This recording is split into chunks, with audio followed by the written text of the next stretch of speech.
Wala pa sila.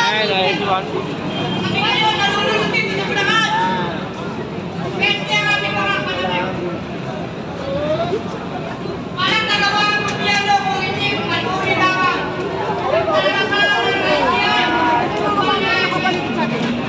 May napatunayan ba? Pero may napatunayan tayo.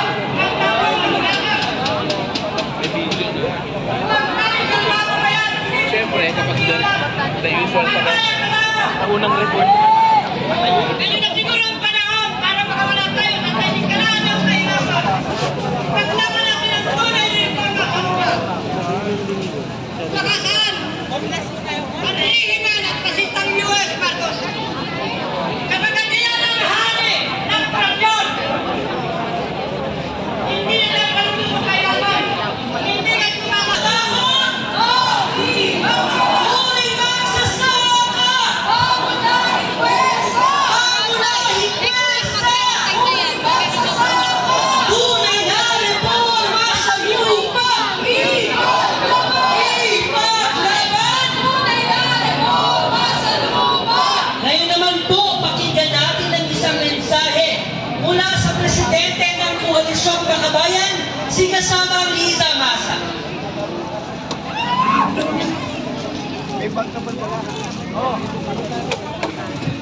Mainit na pagbati sa lahat.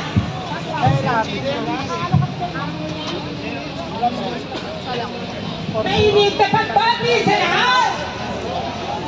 Pagpupugay sa ating mga kapatid na magbubukid ngayong buwan ng mga magbubukid. Pagpupugay, mga kasama, 6 na bagyo na ang dumaan.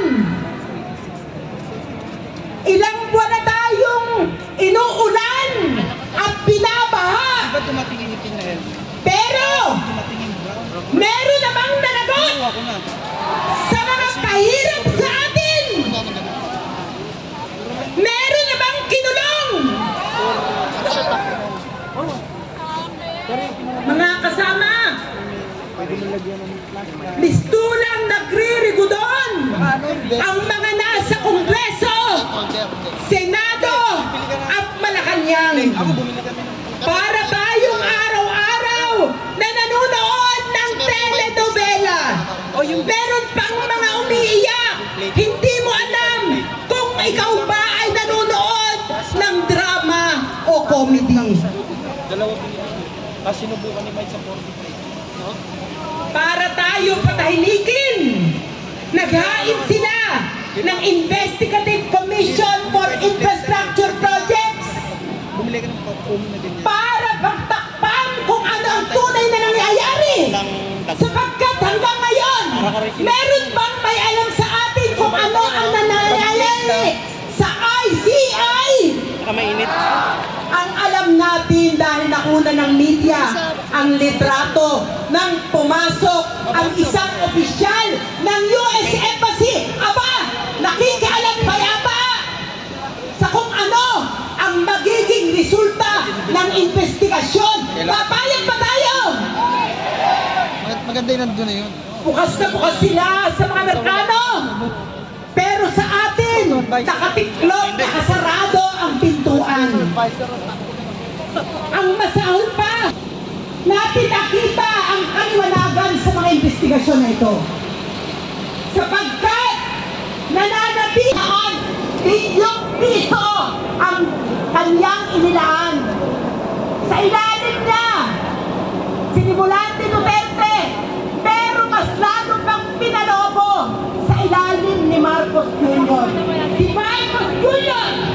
ang pinakamundas, ang pinakamakapangyarihang burokrata, kapitalista sa ngayon.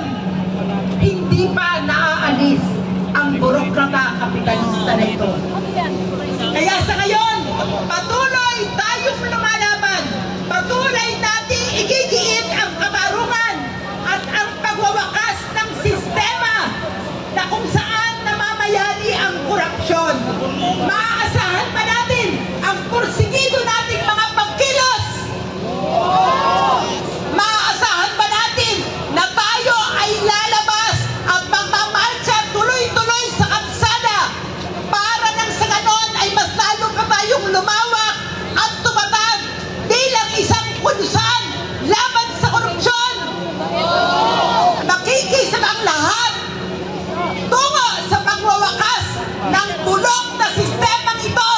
Mga kasama, mabuhay tayong lahat at muli, mabuhay ang uling magpupukit!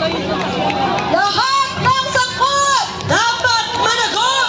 Lahat ng sangkot! Dapat managot! Maraming salamat po kay Liza Masa ng Koalisyong Makabayan.